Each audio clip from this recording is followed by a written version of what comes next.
Hello there, ladies and gentlemen. Welcome to the video that will serve to largely answer the most common question that has flooded my inbox since posting the last video.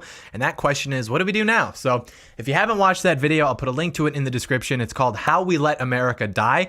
And it talks about the failures of American conservatism and how they've allowed us to be basically in the situation that we're in and what's going to happen if we don't do something about it. And it's probably the most important video that I've ever done, which I predicted that before I posted it. But this video is going to build off what was discussed in that video. So I'd recommend watching that first. But one thing that I didn't predict was the overwhelmingly positive response that video received. I thought that the response would be pretty mixed, but it's almost all positive. And of course, you're always going to have people who can never really get it, but that's to be expected. The point is, judging by the response of that video, I would say that there's reason to be optimistic about the future. And that is something that I have not been able to honestly say in quite some time. I mean, the average response that I got was basically, hey, John, that video changed my life. Thank you. Now, how do I fight? And so I've taken a few days to really think about that. And I'm here now to share with you my thoughts. So we'll start with some general stuff, and then as we move along, we'll get more specific. So be sure to watch the whole thing, watch all the way through. If you have to watch it in parts, that's fine.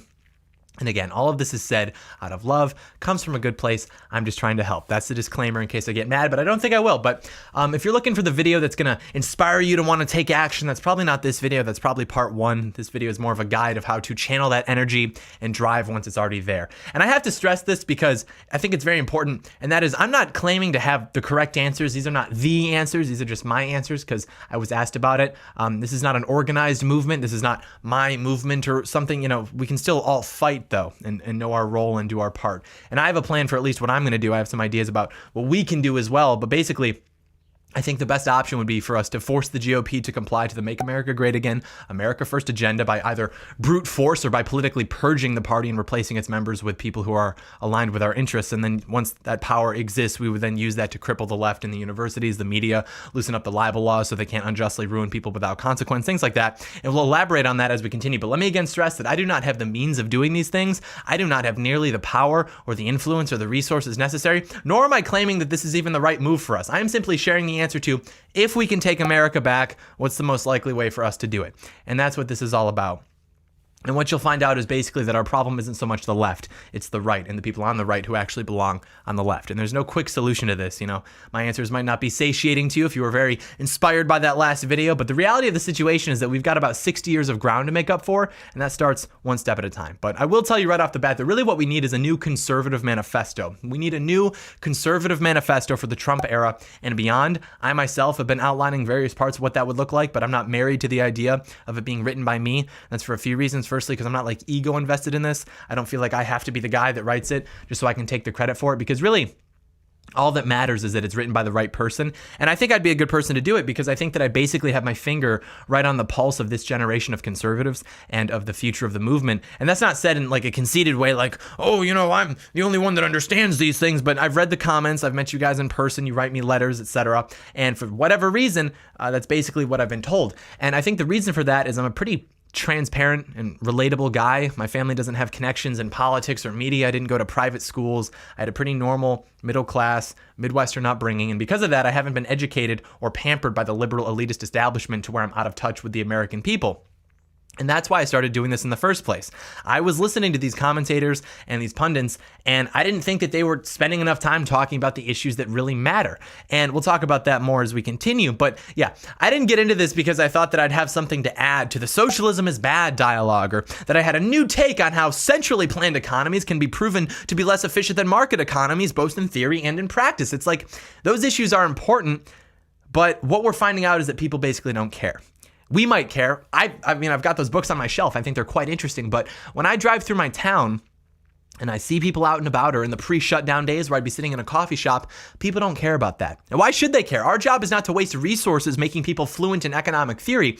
People don't want that. People don't have time for that. If you look at the way the left operates, they basically just say whatever sounds good and they get people excited about that. And the conservative response is to scoff and say, well, how do you plan to pay for that? But it doesn't matter. People aren't voting for those policies because they've done the math and realized that they're solvent. They're voting for them because they want them to be true.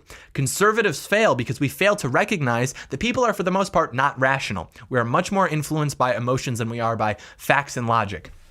And we'll talk more about how to properly form arguments later. But the point is that The way to win isn't to compromise your ideas to make them more appealing. It's to change the language that you employ when selling those ideas. It's not about compromise, it's about rhetorical strategy. Our job is not to dismiss the concerns of the American people by telling them that, oh, well, our political opponent isn't going to actually solve the problem for you. Our job is to solve the problem. And the way that we do that is by getting into power. And the way that we do that is by telling the American people that we are going to facilitate the best quality of life possible for them and for their families. Donald Trump is the best thing to happen to conservatism since Ronald Reagan. And he's actually even better and more conservative than Reagan was, excuse the heresy. But Donald Trump, here's a secret, literally doesn't know things. Donald Trump is not well versed in political theory or economic theory or foreign policy, yet Donald Trump could also beat an expert in any one of those fields in a public debate because what Donald Trump knows is far more important than those things, which is people.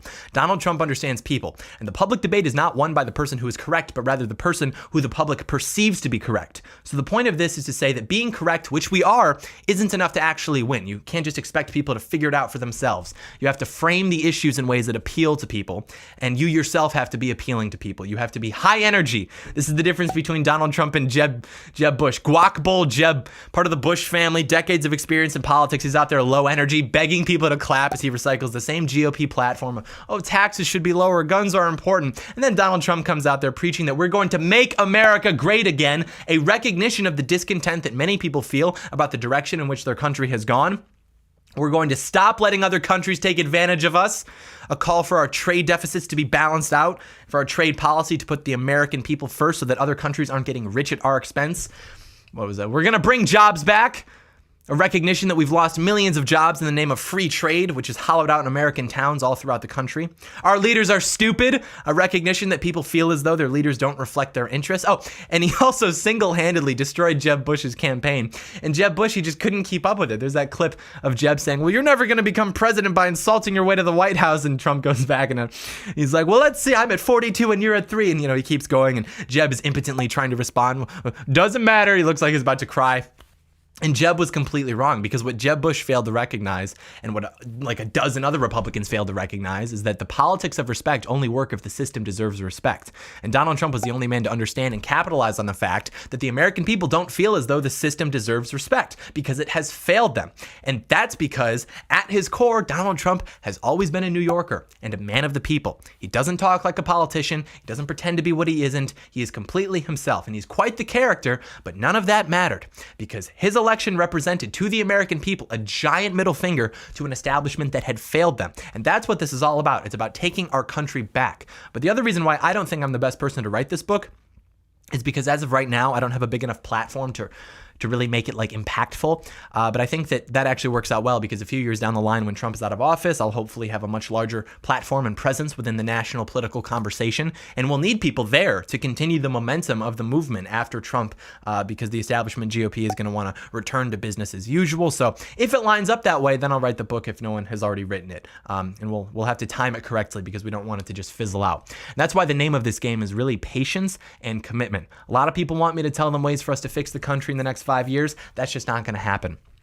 The point of the book would be to clearly diagnose the problems in our country, and not by recycling the same BS talking points, but I mean like really and insightfully diagnose them. If you're familiar with my contents at all, you know what I'm talking about, and outline a pragmatic and appealing way forward that abandons the ideas that have led us here in the first place. And it sounds shallow when you talk about it, because almost all political books are basically redundant aggregations of the same talking points that we all know, with some appeals to the founding fathers, general patriotism, and some weird quasi self-help stuff. No one cares about that. If I thought that it would be anything less than groundbreaking, I would never do it. But it's something that we need, because a book has a certain credibility to it that something like a video could just never have. Like, videos can be widely distributed, shared, downloaded, whatever.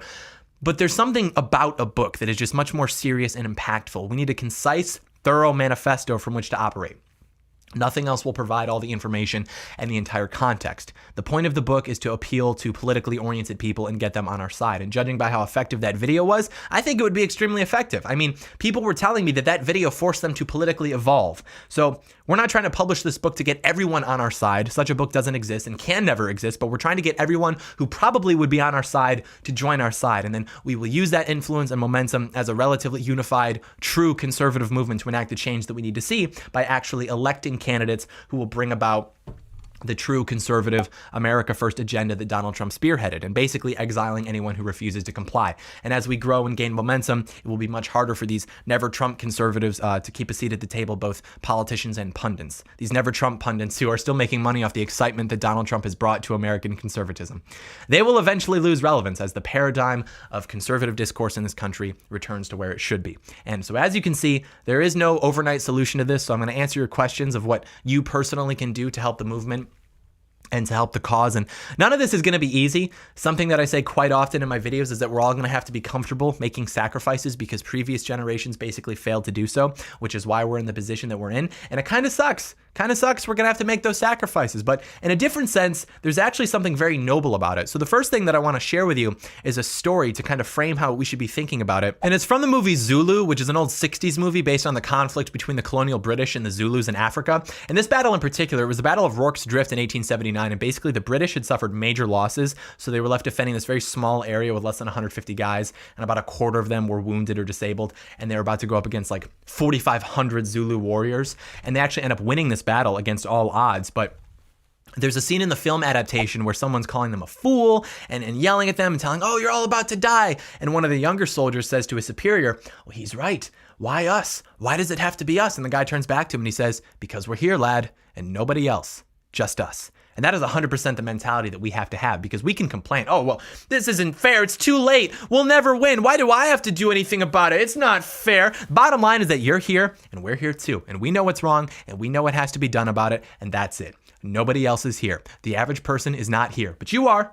And if you would rather sit by and watch your country die, that's fine. But you will die knowing that you did nothing about it. And your children and your grandchildren will never forgive you. If there's one motif throughout the history of the world, it would be that men will make, without hesitation, tremendous sacrifices for their families and for their country. This is nothing new. Our culture wants you to believe that this is an expired necessity of what it means to be a man, but that's only because they're scared. Strong men built this country, and if there's anyone that could take it back, it would be strong men. That's why they want you to be feminine.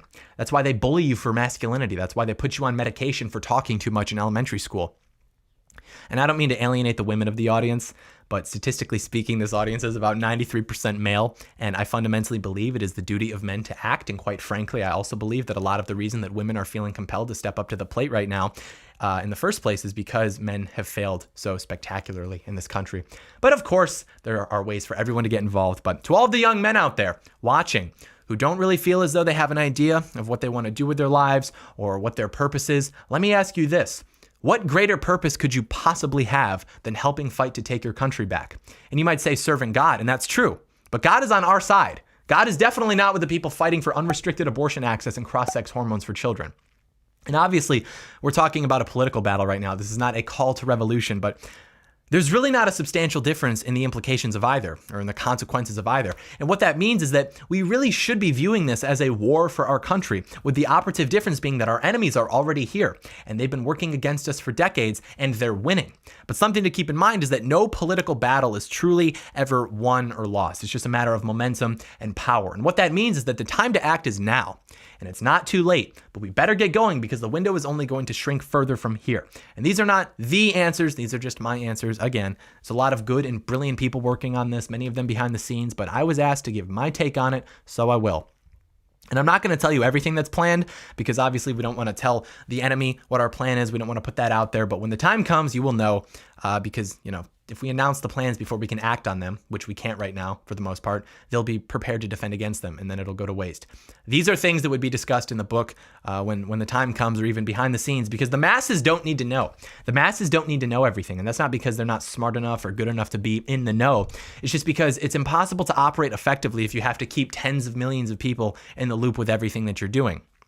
And the whole point of the book would be to force the hands of our elected officials and have them either submit to us or be replaced by those in alignment with our agenda. And if it were done correctly, promoted by the biggest names in media and politics who agree with us, advertise correctly, etc., I think that's what it would do.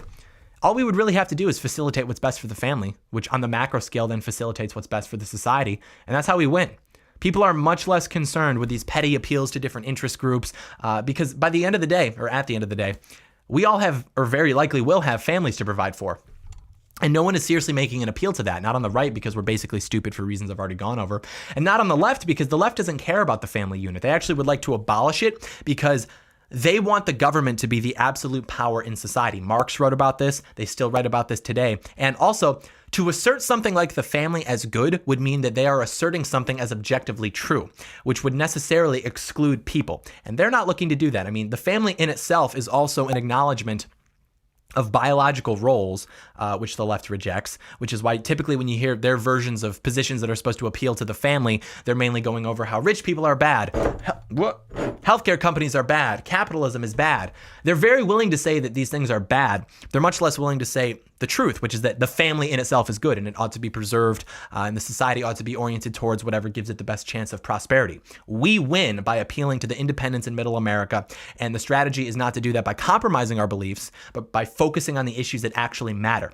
And that would be an economy that increases the real income of the American family and prioritizes the American family over illegal aliens and foreign workers, an immigration policy that totally secures the borders and puts the American workers first, and a healthcare system that prevents the healthcare lobby from exploiting American families through predatory pricing and colluding with the government to profit off their illness and misfortune, etc. You could go down the whole line like that. Who would not vote for that person? That is how you win in a landslide. No one wants to hear from some establishment GOP figure saying, no, you're wrong to be upset about the cost of your healthcare. And if you listen to the left, who's promising to lower the cost, it's actually just going to increase the cost. Yeah, well, what do they care? You're not actually addressing the issue. You're just defaulting to the capitalism equals good talking points without actually providing a solution. And that solution isn't Medicare for all, but you're not leaving them with any other choice, probably because you're bought and paid for by the healthcare lobby. This is how we win. This country has always been center-right. That is the heart of the country. The only reason the Democrats have been able to shift so radically to the left is because we've imported so many people who will vote for them regardless. And that's why our window to turn this around is shrinking. Pretty soon, appealing to middle America will be obsolete, and then we'll really be screwed. So we have to act now, we have to act precisely and strategically, and without remorse, total war. And it starts with you. So before we even start to talk about what people can do on the individual level, the most important thing is that you yourself are in the best possible condition to be involved in this. And I made a joke on Twitter about how we should make a propaganda poster with this slogan on it. And I'm seriously considering doing it because I think it's important. But it was, remember, a disciplined mind is an effective mind. And that's totally true. You'll never be able to optimize yourself if you have no discipline. You'll be distracted by girls or nicotine or alcohol or sugar. Whatever in your life it is, you have to cut it out because you have to be disciplined. You have to have self-control. You have to master your basic impulses and transcend them. There's nothing cool or helpful about being addicted to things. It makes you weaker. We need you to be as sharp as possible, which means you need to cut things out of your life that are making you dull. If you're watching porn, spending all day on the internet, playing video games, vaping, or smoking weed, eating junk food, speaking very bluntly, you are in no position to help us win the culture war. But you could be, and we want you to be. We need you to be big guy. We need you to be sharp. We need you to be strong. We need you to be in shape, because even ignoring the known benefits of being in shape, like speaking purely from a political perspective, it has an impact on the public perception of your movement. If it's you against one of those fat communist neckbeard slobs, and you're there, and you're not like this hulking individual, but you fill out your clothes nicely, you're clean cut young man, you're much more attractive and presentable. And that will make you a much more confident and capable individual. There's an association between physical fitness and conservative beliefs. And I've talked about this before in greater detail, but it can basically be summarized as much of what makes people gravitate towards liberalism or the left is insecurity. It's why they're afraid of free markets. It's why many of the men are very feminine. It's why they're so much more likely to have mental illnesses. This could be a whole video, but the point is that you need to get in shape. Not only mentally, but physically as well, because the two feed off each other in a positive way. And the other general piece of advice would be that everything you do, virtually everything that you do, should be a reflection of your values. And the reason for that is that it turns out that in order to restore the society to being a moral, virtuous people capable of self-governance, you actually have to have moral, virtuous people capable of self-governance in that society. And that starts with you, big guy. And that means that you should strive to be humble. You should strive to be kind. That doesn't mean you have to be nice. Those are two very different things. But you should also strive to be courageous and to be diligent and to be chaste and patient and charitable and to have temperance. And not coincidentally, true conservative values are basically just Christian values. And those are the values that built our country. And what you'll find is that by striving towards those values, you will create the best version of yourself that is possible. You will be a good person with total control to pursue what is good and what is meaningful, almost as if it's written on your heart or something, right? But it's especially important for us to do this because it helps us normalize ourselves and our beliefs within the culture. And the reason the left is so militant about shutting down our speech and demonizing us into silence is because they know that if they can ostracize our beliefs and our values from the mainstream dialogue, they can control the culture and control the narrative. And so everything that you do should be a reflection of your values, because that is the foundation of not only being a good person, but also fighting back against that successfully. And the other important thing is that if we're trying to establish a stable country of moral people with a strong social fabric, then you yourself actually have to participate in that, which means you should set aside time every month, get involved with your community, go outside, get involved with your church, go to church, volunteer, help out your neighbors. You can attend events. There's no like one way to go about it, but what you'll find is that the people who you'll meet doing that are the people who are going to be the most aligned with you in the community anyways, or at least that's been my experience. I don't really enjoy doing this because it's actually very challenging for me to function in normal society now. Like when you get to a certain level of political knowledge, I guess, you just can't engage in like small talk anymore. And that's not like, oh, I know so many things, this conversation's beneath me. It's more like, why are you not concerned about this? Like, I don't care if you make your own shampoo from pumpkin seed oil. But it's okay. It's a good time.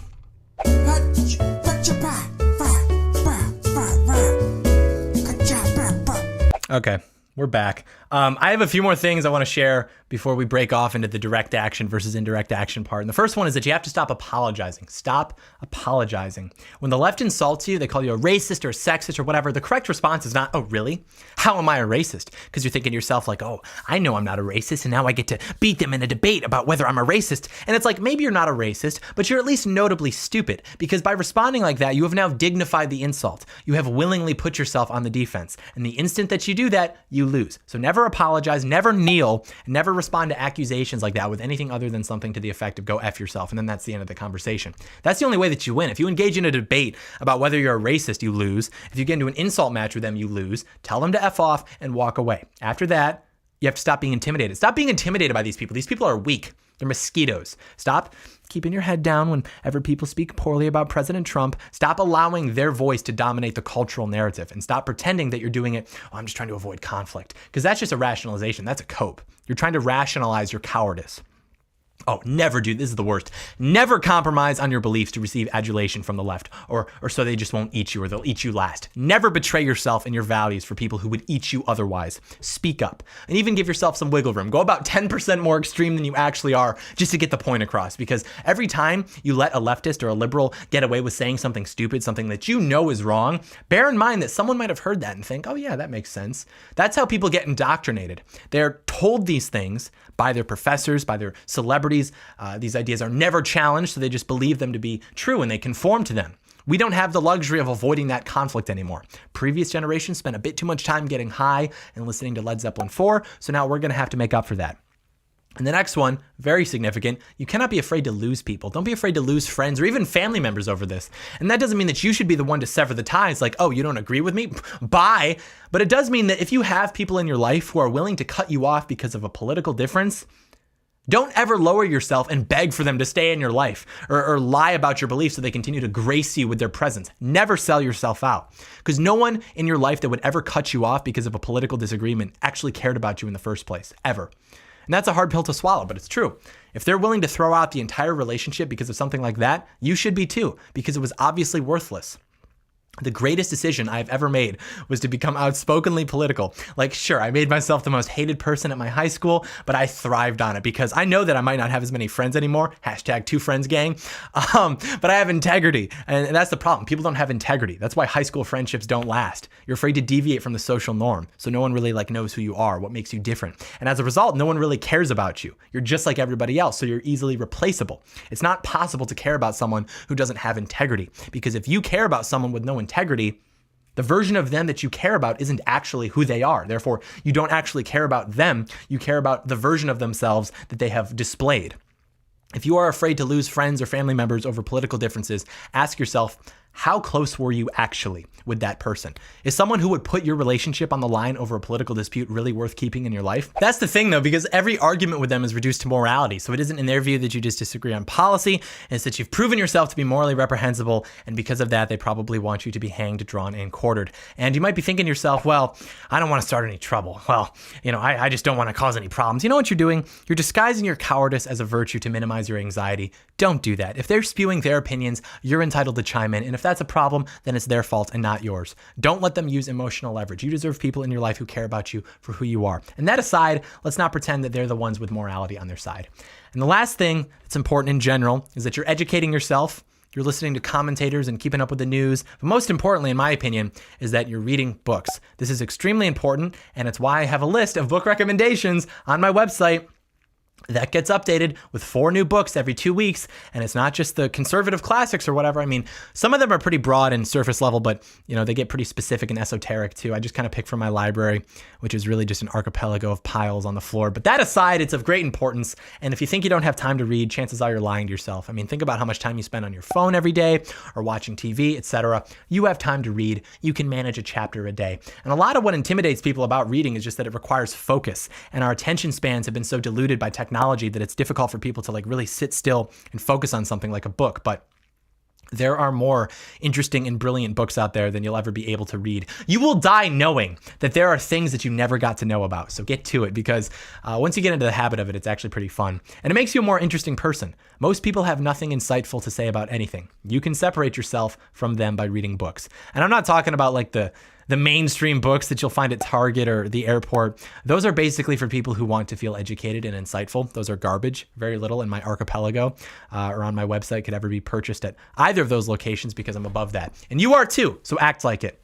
Now, speaking of acting, this is where we get into the indirect versus direct action. The whole point of everything that was just discussed is to prepare you for either and make you, an asset to the movement. So now we'll talk about things you can actually do to be indirectly involved and or directly involved. And everyone should be involved in some capacity. You can pick which ways, but we'll start with the indirect because it's easier. So basically, indirect action, in my opinion, basically means that you're helping in the fight without actually being at the center of it. The benefits of this are that you can live your life as you normally would. You don't have to worry about getting doxxed. You don't have to worry about getting killed. And you're still helping people who are directly involved by supplying them with resources. Remember how we talked about this being kind of like a war? That's what those who are indirectly involved do. They supply resources to those directly involved so that they can continue to directly work towards advancing our interests as a cohesive movement. Everyone with a role to play, not inherently better than the other, with the common goal in mind. Everyone does their job. And it sounds off-putting, but the best and easiest thing that you can do is just give money, because money is just value. It's no different than if you coated your city in posters with slogans that support our agenda. And if that's not something that you're able to do, no worries. You can help by enabling people like that to take action. And the people that do this are just as important, if not more important, than the people that are directly involved, because they make it all possible. Like with me, for example, do you think I could ever get a normal job at this point? People are getting fired for simply questioning the Black Lives Matter narrative. And I've spent the last 2 years speaking out against that narrative with my face, my name online, others like it, tearing it to shreds, because that's what I do. That's what I provide. I make videos. They've been seen millions of times. I promote our views online. I show people that they're perfectly normal and rational and common. And I get messages from people every day saying that I've changed their mind on something or other. And in turn, I get death threats. I'm constantly harassed. I can never get a normal job again. I've been cut off by friends and a couple family members, but it's okay because that's my job. That's what I do. And I couldn't do it without you supporting me.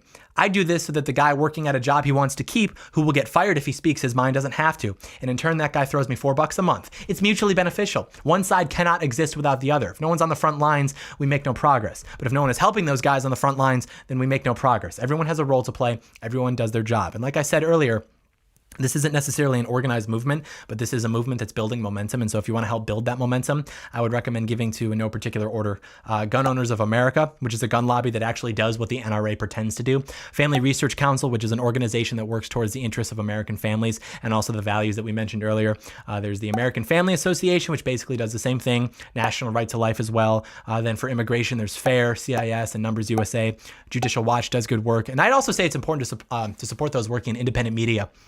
Because like I said, we can't do this without you, which means you should get a Heck Off Commie membership at heckoffcommie.com. And I'm adding something this month. It's going to basically be like a Zoom lottery where I'll pick 10 random people every month and we'll do a big Zoom call, talk about politics, strategy, news, whatever. That's going to be fun. Plus you get a bunch of other stuff, and it's vitally important and also relatively inexpensive. But if that's not enough and you'd like to get directly involved, you can do a few different things depending on how involved you'd like to be. You can go into politics as a career. There's not necessarily an ideal job to have or to shoot for. Really what matters is that you're there and you're set in your beliefs and you have integrity and you're ready to be effective. But if you don't want to do that, and this is going to sound very basic, but it can be effective, you can do things like write letters. And I don't mean like write some BS letter, I'm mad about this. I mean like you write a well thought out letter, you get as many people as you can to sign it, and then you send it to me or someone else with a platform, and then we'll get people to sign it, and then you send it. Or you go hang signs on freeway overpasses that spread our message. And if you're going to do it properly. Like same thing with the letters. Like if you're going to do it, make nice signs, go get them printed at a print shop. They'll be more expensive, but it's worth it, and place them strategically. And don't make the designs too complicated. Under a sentence and to the point, something like American families over illegal aliens, or porn is damaging our children, or even a disciplined mind is an effective mind, just anything like that. And I'm not responsible for anything that you choose to do, by the way. I'm just brainstorming. What do I know? But the point is that Even if people aren't going to like instantly change their mind when they see it, the point is it will allow people who agree with us or basically agree to see that their views are being represented in public and being promoted in the culture, and it will raise their morale. And it's also important because it's going to show the enemy that we're fighting back. It shows them that we're speaking out still. We're not afraid. And also start attending their events. Don't go to shut them down, but go to bully the dog out of them during the Q&A. Make them afraid to speak, not because you'll shut them down, but because you'll humiliate them in front of everyone, because you'll be prepared with your arguments and your counter arguments, and you'll record it and it'll spread across social media. Make them afraid to spread their ideas, not by threatening them or becoming violent, but by exposing them. Also, a note on arguments in general. There's nothing wrong with choosing to use emotional arguments because they work and because they're actually more effective than factual arguments. The average person does not care about facts and logic. What's wrong is using them as a crutch because you don't have a factual or a logical argument, which is what the left does. It's still all about framing. No one's going to care or respond well to you coming out saying, well, statistically speaking, 95% of mass shootings are committed in gun-free zones. You instead need to get in their face like, you don't care that single mothers living in dangerous neighborhoods should have a right to protect themselves and their children? What the hell is wrong with you? And then you can get into the facts and the logic, but you have to utilize framing to convey emotion and morality, which luckily is on our side, because otherwise you just sound like a robot and you'll lose. We want to use facts and logic to assist our morality and our regard for the American people, not just use them for the sake of dunking on libtards and viral videos. It's the same thing we were talking about earlier. You get up and you sincerely say, we're going to make a college education affordable because no American should have to be tens of thousands of dollars in debt to get an education. And we're going to do that by cutting federal student loan subsidies. It's about framing. If you come out strong, you get people excited. By the time the left is like, but they can't cut the subsidies. First of all, yes, we can, and we're going to. But by that point, it won't even matter because like we said, people want it to be true. And once you've sold them, it's going to be very difficult to convince them otherwise. And does this type of strategy mean that we're going to win over every Bernie Sanders supporter or every liberal? No, but it does mean that a lot of independents who gravitate towards the left because they present answers to the issues that Republicans fail to address, even if the answers are dumb, it means that they might be inclined to see things our way. They don't need to know the ins and outs of every policy. They just need to know that our heart is in the right place and that we're going to do whatever is in our power to look out for their best interest, which is all true. And framing the issues is very important and making sure that we're focusing on the most important ones first because they're all sort of connected. For example, we're never going to be able to return to fiscal responsibility unless we cut entitlement spending. But no party would dare try to significantly cut entitlements since so many people are dependent on them. So before we do that, we have to raise people's standards of living so they're not as dependent on them, if at all anymore. It's like, okay, so how do we do that? Well, we have to create jobs and we have to raise wages. How do we do that? We implement America First trade policies and immigration policies. We cut regulations that cripple small businesses, etc. All with the proper framing. It really is that simple. The problem is no one ever becomes rich in politics by working in the best interest of the American people, which is why we also have to completely destroy the relationship between big business and government. I mean, why do you think so many small businesses were ordered to remain closed during the shutdown, many of which went out of business, but Walmart was considered essential? That's just one example, but businesses don't care about you. They care about their best interest. And sometimes that means providing to you goods and services at a fair, competitive price, but other times that means buying off the government so that their competition is completely destroyed, and now you have no choice but to patronize them. But back to how people can help, it sort of builds off what we said earlier about how everything you do should reflect your values. We need conservatives in media, in Hollywood, in the education system. A lot of times conservatives are like, art, that's silly. Art is for girls. Art defines culture. We need conservatives to start putting it out there. I don't know how, which is likely why I'm not an artist, but it doesn't have to be explicit. It just has to be like present. I was working on writing a screenplay with one of my friends because we're pretty funny creative guys. And, who knows, maybe we could sell it. But in that screenplay, there were very subtle endorsements of our values and of our beliefs. And that's exactly what we need. Like, not exactly that, but you get the idea. You can't win the culture war if you're not participating in the culture. And that doesn't mean participate in the negative parts of the culture just to say that you're participating. It means that you should participate in shaping the direction of the culture towards something that's aligned with our values. And it's very important that we start to do this. We start to do it now. Like the moment that you're done watching this video, start to think about what your role is going to be. Because here's what's going to happen if we don't. Trump will leave office. All of the never Trump conservatives are going to publish articles declaring Trumpism to be dead. The GOP is going to prop up establishment candidates who talk about restoring true conservatism, which means restoring conservatism that got us here in the first place, which is basically an occasional tax cut and giving amnesty to millions and millions of illegal aliens. And we need to let them know that we're not going to allow that to happen. We're embracing a true, authentic conservative movement. And if they don't support it, then we will vote them out or leave them behind. Join or die, because Donald Trump is our last chance. When you come at the king, you best not miss. And what that means is that since we've upset the left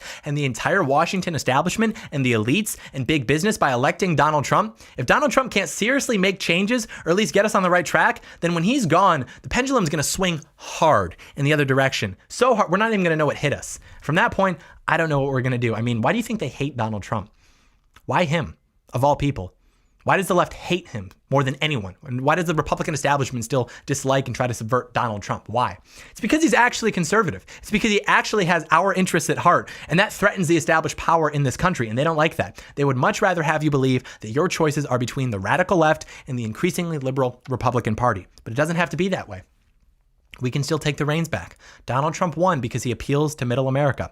The average American isn't too concerned about politics or ideology. I mean, like 60 million of them don't even care to vote, but we can still win.